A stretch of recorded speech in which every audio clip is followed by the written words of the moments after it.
The phrase Puer Aeternus, Latin for eternal boy, first echoes through time in the verses of Ovid's Metamorphoses. There, he honors Iacchus, a radiant child god central to the Eleusinian mysteries, a sacred initiation rite woven around the divine feminine. As myth evolved, this youthful god took on other names: Bacchus, Eros, Dionysus, deities of ecstasy, of life, death, and the sacred return. Symbols not of simple youth, but of youth infused with the pulse of immortality. Centuries later, Swiss psychoanalyst Carl Jung breathed life into this ancient name once more, not to speak of mythology alone, but of the deep architecture of the soul. He used Puer Aeternus to describe an inner figure found within all of us, the eternal child. In women, it's known as Puer Aeternus. This archetype, like all archetypes, is two-faced. On one side, it glows with innocence, beauty, and boundless imagination. On the other, it casts a long shadow, one that traps us in the illusions of youth, where the real world becomes an unbearable weight and dreams become cages. The eternal child is not a passing phase. It's the first psychic imprint we carry from birth, and it lingers within us through every stage of life. Deeply entwined with the mother archetype, the Puer avoids what Jung called individuation, the soul's natural drive toward wholeness and maturity. And by resisting that inner growth, something inside quietly begins to atrophy. While the Puer may dwell in vivid fantasy and possess a rich inner cosmos, that world stays locked away, never translated into reality, never actualized. It's a garden that refuses to bloom above the soil. A moment from modern myth makes this clear. In The Matrix, Neo is offered two pills, the blue or the red. The blue returns him to illusion, to comfort, to sleep. The red awakens him to brutal truth, to transformation. The Puer, clinging to the comforts of the familiar, terrified of the unknown, will almost always reach for the blue.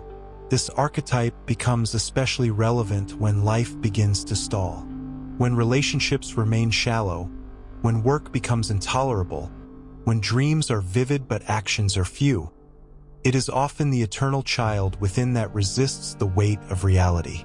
But paradoxically, healing begins not by destroying this archetype, but by understanding it and weaving it into the tapestry of an adult life. Here lies the tragedy of the Puer Aeternus, the man-child, not because he cannot grow, but because he refuses to. He delegates the burden of life to others, especially his parents, expecting them to untangle his failures and cushion his fall. Responsibility, for him, is an unbearable weight. Curiosity fades into apathy. He might be clever, even imaginative, but he never learns, not really, because he never commits to the journey of understanding. Marie-Louise von Franz paints this figure vividly. His life is marked by a restless dissatisfaction. Every opportunity seems flawed. Every relationship carries a quiet discontent. The job is never quite right. The woman is never quite the one. There's always a detail that spoils the picture, a flaw that justifies his refusal to stay, to settle, to devote. He lives in a world of maybes and almosts, forever standing at the threshold, never crossing it. Deep down, the Puer recognizes how fragile life is. He knows that every high must fall, every joy ends, every bond may break. So rather than risk the pain of eventual loss, he holds back from the start. He exits emotionally before he even enters. His mind rehearses the goodbye before the first hello is even spoken. And in doing so, he unconsciously manifests the very emptiness he fears. This is the pathology of avoidance dressed up as wisdom. He believes he's protecting himself from heartbreak. But in truth, he's evading life. His hyper-awareness, his overthinking, far from being an intellectual gift, is a paralysis. His thoughts become a maze with no exit, a mirror reflecting only itself. To truly live, one must face death. Not just the end of the body, but the death of illusions, of youth, of comfort. For the pure, this is unthinkable. The descent into reality is like a fall from Eden, paradise lost. What was once a mother's womb becomes the world's battlefield, and he cannot bear to enter it. From the outside, he seems merely drowsy, absent-minded, adrift. But beneath the fog, there often hides a secret, a rich fantasy life, intoxicating and grand. In these dreams, he is exceptional, a misunderstood genius, a prophet, a visionary. But the dreams never step out into daylight. They have no form, no flesh, no work behind them. He imagines himself an artist, but the canvas is blank. He is the poet who never writes, the thinker who never teaches, the revolutionary who never risks. His brilliance remains an idea, untouched, untested, unreal. The pure lives not in the world, but in the vapor of dreams. He drifts through passive fantasy, lush, consuming, and beautifully useless. This is not the active imagination that Jung encouraged, where images from the unconscious are engaged with, shaped, and made real. No, the pure's fantasies are static, indulgent, unearned. He dreams of triumph, but never prepares for failure. And because he avoids the fall, he never truly rises. Carl Jung described the pure as someone who leads a provisional life, a life lived in waiting, never grounded in the soil of now, never anchored to any real thing. His future is a dreamscape, vivid, idealized, and endlessly postponed. He imagines what could be, but never plants his feet long enough to become anything. He aches for freedom, yet shrinks from structure. Rules suffocate him. Boundaries offend him. Commitments feel like cages. He wants to remain untouched. But in avoiding the dirt, he avoids the harvest. This provisional life is a haunting epidemic of our modern age, a subtle disease of spirit. It shows up in the person who believes his job, his partner, his home, his creative path. None of it is truly it. It's all just temporary, placeholder, a bridge to something undefined, but supposedly better. Someday, later, eventually. Jung called this condition the modern European disease of the merely imaginary life. And we see it today more than ever. The digital dreamer, the emotionally avoidant lover, the artist forever outlining his next project, all quietly waiting for the real life to begin. But to live provisionally is to live detached from soul. The pure resists the gravity of commitment because it demands form, discipline, repetition, responsibility. Instead, he escapes upward into fantasy, into abstract freedom, into Neverland. Like Peter Pan, he floats in a timeless dreamscape where no one grows old, and nothing is ever fully lived. Hence the nickname, Peter Pan syndrome. But this is not innocence. This is a slow erosion of identity. The one who floats too long begins to dissolve. He no longer knows who he is, only what he wishes to be. And that emptiness stirs restlessness. So he seeks transcendence in fleeting highs. Drugs, sex, thrill-seeking, chaotic love, spiritual bypassing. Anything to spark a fleeting sense of aliveness. But these are not paths to wholeness. They are distractions from collapse. He is not lazy, not in the usual sense. He is alienated, disconnected from the earth of his own being. He ruminates, fantasizes, talks of plans and dreams and deep meanings, but nothing takes root. His ideas don't land. His visions don't touch the ground. In an ancient parable, the philosopher Thales gazes so intently at the stars that he falls into a well. The heavens are infinite, but he forgets the stone beneath his feet. The pure, likewise, is always looking up, never down, never in, never forward. He has vision, beauty, depth, but these qualities hover in limbo. They never incarnate. He misses the mess and blood and sweat of real life, the struggle that gives soul its shape. Von Franz describes the day of such a man. Rising late, drifting through smoke and silence, postponing work, postponing meaning. Days consumed by friends, lovers, philosophy, wine, and vague dreams. Nights of long conversations, empty of outcome. It's not that he lacks treasure. It's that the treasure never leaves the cave. His gifts remain unspent, growing heavy and burdensome. Fantasies swell, potential chokes, and slowly, the man disappears into the cloud of what might have been. The Puer has an uncanny ability to absorb wisdom. He listens deeply, nods thoughtfully, echoes profound truths as if they've landed. For a moment, it seems he's about to change, as if he's ready to cross the bridge into real life. But that moment fades. The ideas stay in his head. Nothing moves into action. That's the quiet illusion he casts, the illusion of growth. But his so-called transformation is imagined, not lived. He thinks he understands. He even fantasizes about applying the insight. But he never does. Reality, for him, is something to rehearse, not inhabit. To be human, in its original sense, means to be of the earth, humus. Real life isn't meant to be lived in the clouds of the mind. It requires mud, mistakes, scars, humility. To be human is to be grounded in the dirt of experience, where pain and beauty coexist. But the Puer would rather float, untethered, untouched. He is Icarus in modern form, seduced by light, driven by dreams of soaring. But like the myth, he flies too close to the sun. His fragile wings, crafted from idealism and escape, dissolve. He falls not because he reached too far, but because he never learned to land. Jung called this the provisional life, a ghost-like existence where one watches life unfold without ever stepping into it. A stage play where the actor forgets he was meant to act, not just observe.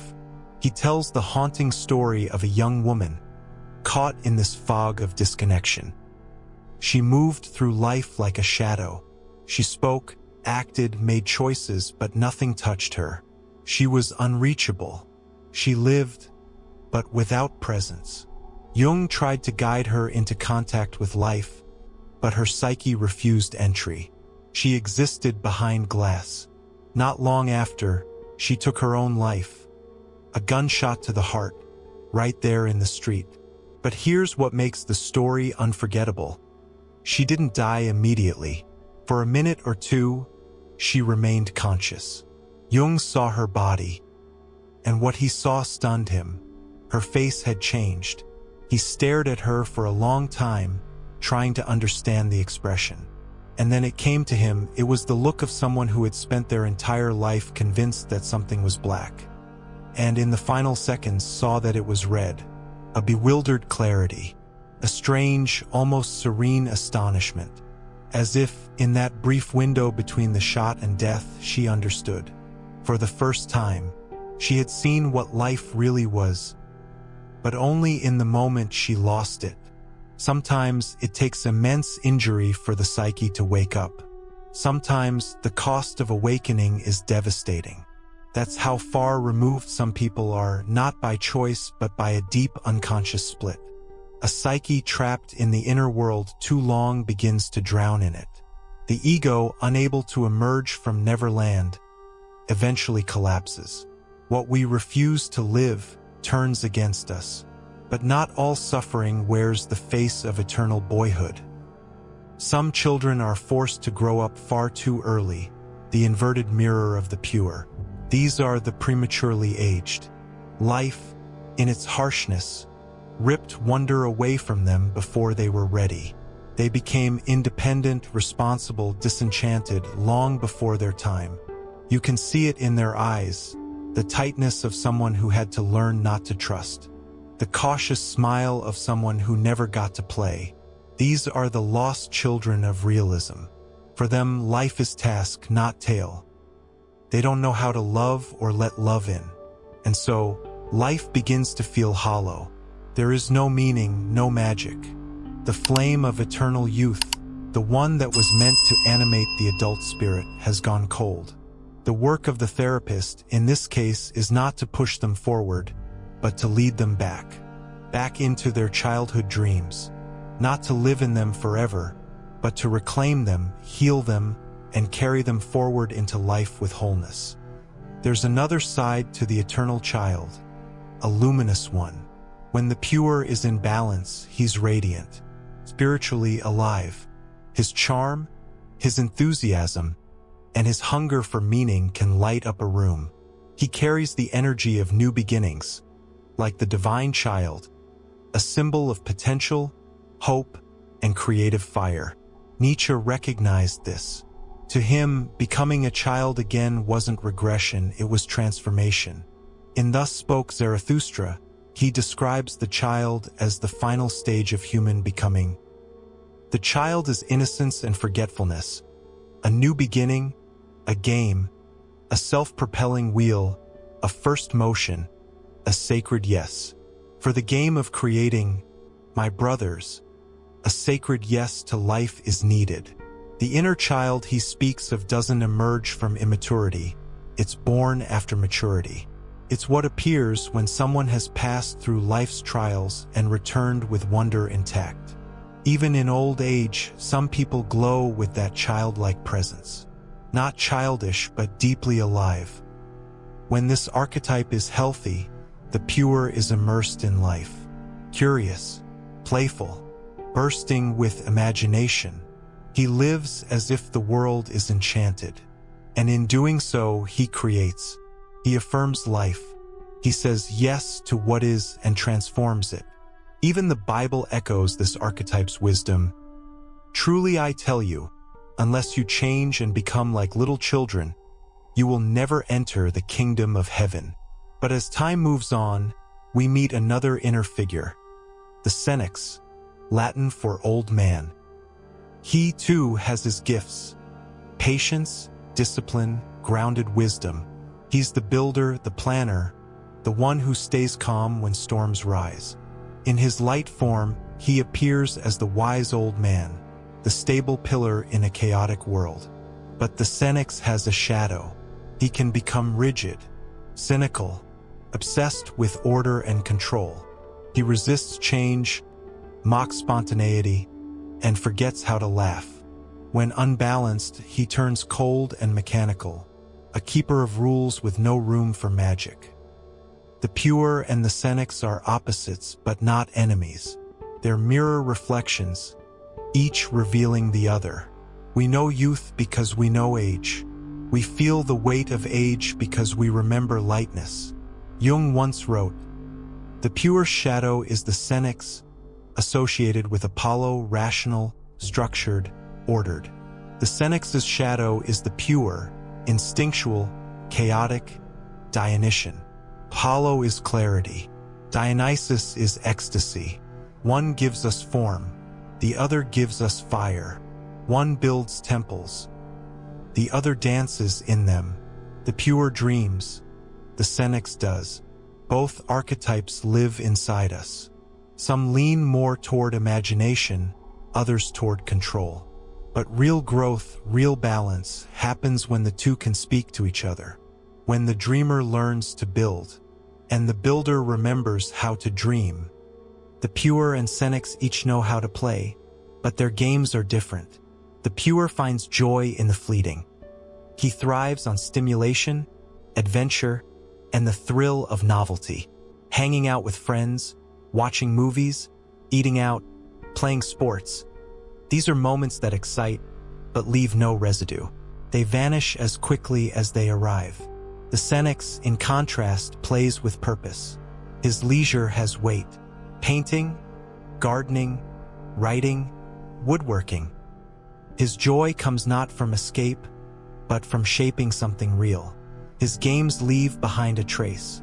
Carl Jung, at his core, was a Senex, but even he, in his darkest hour, found himself called back to the forgotten world of his inner child. He was going through what he would later call his confrontation with the unconscious. a time of great psychic disturbance. Looking for answers, he combed through the archives of his childhood, trying to find the cause. But his search turned up nothing but silence. Then he let go. He told himself, "If I know nothing, I'll simply follow whatever rises from within." And what surfaced was a memory. A boy no older than 10, playing with blocks, building tiny castles, tiny homes, over and over, lost in the rhythm of imagination. Jung was struck. That boy, that spirit, he was still alive inside him, buried, forgotten, and yet, still pulsing with life. He felt foolish. A grown man called back to child's play, but he followed the impulse. Each day, after lunch, before seeing patients, he would go to the garden and build miniature homes, towers of stone, simple, small things. But as he built, something shifted. His mind began to clear. His energy returned. A hidden stream of creativity began to flow again. He later wrote, "This moment was a turning point in my fate. I had only the inner certainty that I was on the way to discovering my own myth. The building game was just the beginning." It released a stream of fantasies I later carefully wrote down.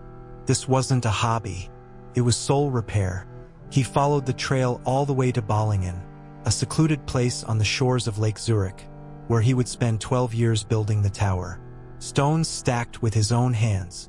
No electricity, just nature, silence, and presence. He wrote, "At Bollingen, I am in the midst of my true life.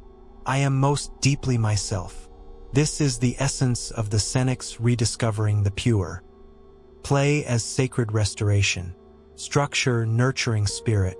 And then there's The Little Prince, the poetic creation of Antoine de Saint-Exupéry, a perfect embodiment of the Puer Aeternus, wide-eyed, otherworldly, full of wonder.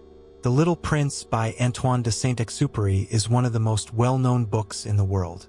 He displays all the typical features of the Puer Aeternus, which, however, does not alter the fact that he was also a great writer. He worked as a professional aviator and died during World War II in an airplane crash. When he was not allowed to fly, he always became depressed, walking up and down in his flat from morning till evening, desperate and irritated. In the opening of The Little Prince, Antoine de Saint-Exupéry doesn't simply tell a story. He opens a portal into a world shaped by memory, imagination, and the tragic distance between the inner child and the adult mind. The book begins not with fiction, but with fragments of the author's real life, his childhood wonder and his early heartbreak. At the age of 6, he was mesmerized by an image in a book, a boa constrictor swallowing its prey whole. No chewing, just silence. A deep sleep lasting 6 months for digestion. Inspired, he drew his own version, his first creation, a mysterious, closed shape. To him, it was alive with meaning. To adults, it was nothing but a hat. They didn't see what he saw. That inside the shape was an elephant, consumed and dreaming in the belly of a snake. And so, as many artists do, he tried to explain. He drew the same snake, this time in cross-section, the elephant exposed for all to see. But instead of awakening their imagination, it confirmed their disinterest. They told him to set aside his drawings, to pursue serious things, math, grammar, geography, real life. So he abandoned his path as an artist. He became a pilot, a man of the skies, and yet he never stopped searching. Wherever he went, he carried the image, drawing number 1. He would show it to grown-ups and wait. Just wait to see if someone, anyone, could see the truth behind the illusion. But none ever did. They only saw the hat. He wandered alone in the world, misunderstood, until his plane crashed in the desert. A moment lifted straight from his real-life brush with death. Dehydrated and delirious, he encountered something that felt more like myth than memory. A small voice. "Please, draw me a sheep." A boy had appeared out of the sand, not ordinary, but otherworldly. a messenger from the stars. And unlike every adult before him, this boy understood. The pilot showed him drawing number 1. "No," the boy said. "I don't want an elephant inside a boa constrictor. I want a sheep." It was the first time someone saw beyond the surface. But even then, the narrator couldn't draw a sheep. So, in a weary act of improvisation, he sketched a simple box and said, "The sheep you want is inside."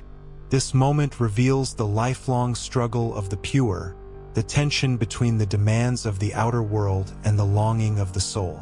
The engine of his aircraft, symbol of adult responsibility, is broken, but the voice of the child, the soul, is asking for attention. Too often, the eternal boy packs away his ambitions in metaphorical boxes, not with care, but with frustration, boredom, escape, and perhaps the greatest tragedy of all is this. The dream is real, the gift is alive, but it is hidden in the dark, sealed inside a box. What the Puer must learn, and what Saint-Exupéry quietly urges, is this: choose one thing. Commit to it. Take it seriously, not just in the imagination, but in life. In this first movement of The Little Prince, the entire dilemma of the Puer Aeternus quietly unfolds. Beneath its dreamy narrative lies the cry of a man caught between two worlds, the wistful domain of the eternal child and the desolate landscape of adulthood. Saint-Exupéry, even as a grown man, had never truly set foot in the realm of adults. He wore its clothes, spoke its language, but his soul remained elsewhere. He was unraveling inside. Numbed by the mechanical grind of modern life, he found himself parched, emotionally, spiritually, wandering through a desert both literal and symbolic. The landscape of sand and sun mirrored the drought within him. No color, no wonder, no enchantment. The crash landing in the Sahara was more than an accident.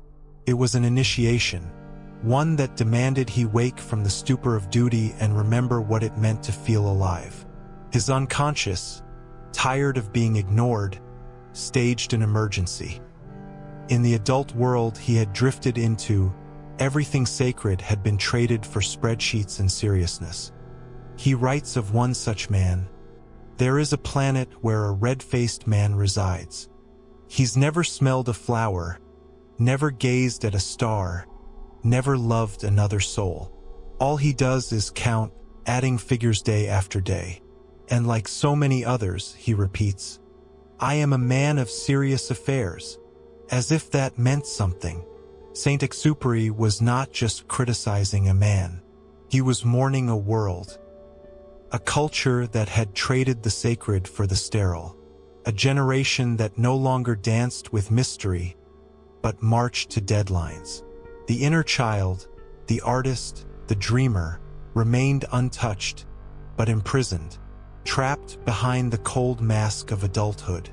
What haunted him wasn't just the boredom of the grown-up world, but the absence of a bridge, a passage that could carry the wild beauty of youth into the gravity of maturity. Wordsworth captured this loss with devastating precision. There was a time when every field and stream glowed with celestial wonder, the glory and the freshness of a dream. But now the world has dulled. The boy becomes a man, and the prison doors begin to close. How do we grow up without growing cold? How do we mature without amputating the soul? In Saint-Exupéry's case, something deeper still was at play, a symbolic entrapment in the archetypal mother.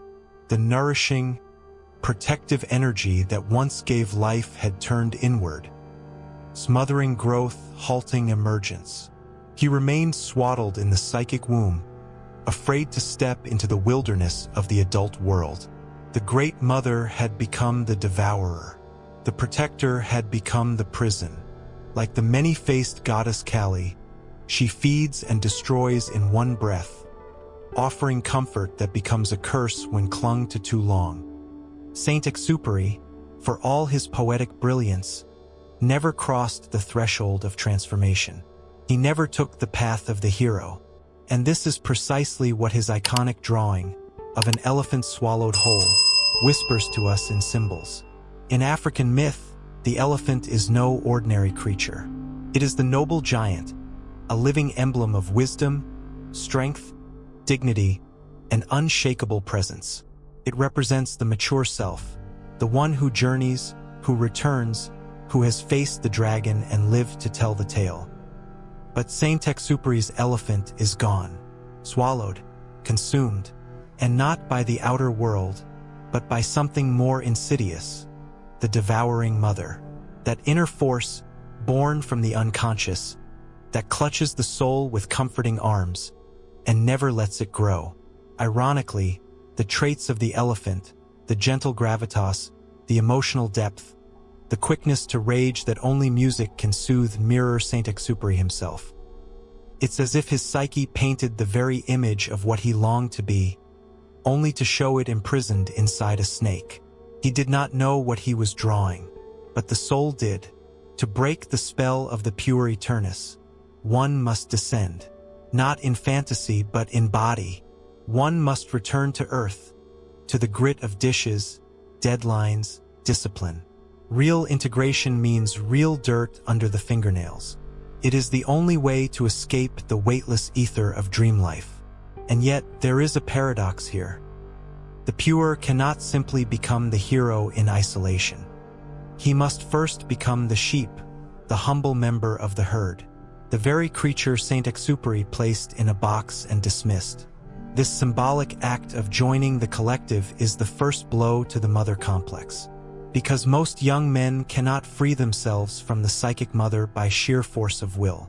They do it through society, through mingling, sweating, laughing, breaking bread with others. This is where warmth returns. This is where one first feels the pulse of real life. The tribe saves what the dream world devours. But this too has its danger. If he's not careful, the pure loses himself entirely in the noise. He trades his dream not for duty, but for dilution. In trying to escape his inflated specialness, he becomes no one at all. Just another face in the crowd. That's not individuation, it's evaporation. To guard against this, he must walk the razor's edge. Live among the many, but not as the many. Serve but also retreat. Lose the narcissistic fantasy of uniqueness, but protect the sacred fire of real individuality. It is a tension the soul must carry with maturity. Social integration on one side, solitary depth on the other. Nietzsche put it perfectly, "When I am among the many, I live as they do. I do not think as I truly think. It's as if they try to banish me from myself, to rob me of my soul. Then I grow angry, I grow afraid, and so I flee to the desert to become good again." Jung, too, painted this journey in the sky. He likened a human life to the arc of the sun. Dawn is birth, the climb our youth and ascent. At high noon we stand in our fullness, our prime. But then, the descent begins. Slowly, steadily, the sun sinks, aging, letting go. The body returns to shadow, and then it sets. But only through this arc does the soul become whole. Each phase of life speaks in a different voice, and the soul listens with a different ear. In the first half, the ego is king, building, striving, forming identity through work, romance, reputation. It is a time of rising suns and outward motion. But the second half belongs to the spirit. Its orientation turns inward, toward depth, toward truth, toward wholeness. When this pivot is ignored, when one tries to drag the priorities of youth into the landscape of maturity, something breaks. The soul begins to stir in protest. The result is often called a midlife crisis. But it is not a crisis of age. It is the cry of the psyche demanding to grow. Jung captured it with poetic clarity. The meaning of the morning is to take root in the world, to propagate, to nurture. But anyone who brings the laws of morning into the afternoon must pay for it with their soul. just as the adult who clings to childish egoism must pay for it with social ruin. The Puer Aeternus resists this passage. To him, the word work feels like exile. It seems like a betrayal of the inner dream, a flattening of his special essence. But the paradox is this: only through work, real, sustained, outer-world engagement, can he become exceptional in truth, rather than just in fantasy. This doesn't mean he must find the perfect job. It doesn't matter if he knows what he wants. The call is to choose something and stay, to plant his flag in the field of life, not to wander endlessly from cloud to cloud. Kierkegaard named this dilemma well: the vertigo of freedom, a panic that rises when we face infinite options. One can fall in two directions: into imitation, becoming a carbon copy of the world, or into paralysis, caught in endless dreaming and indecision. The Puer tends to float from one role to another, quitting when the spark fades. He can work, but not joyfully. His energy resists structure. He knows laziness is his ruin, but cannot want to not be lazy. And so depression follows. Yet somewhere in him, there is a hidden reservoir of passion, a fire not yet touched. The key is to listen for where the energy wants to go, where there is even the faintest sense of yes.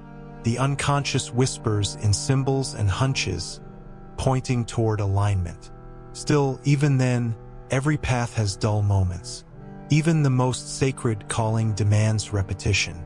Even magic turns mundane when placed in time. That is when the Puer protests. That is when he wants to flee. But this is the threshold.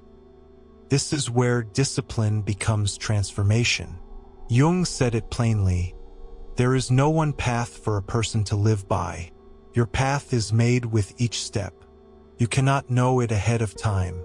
You simply walk.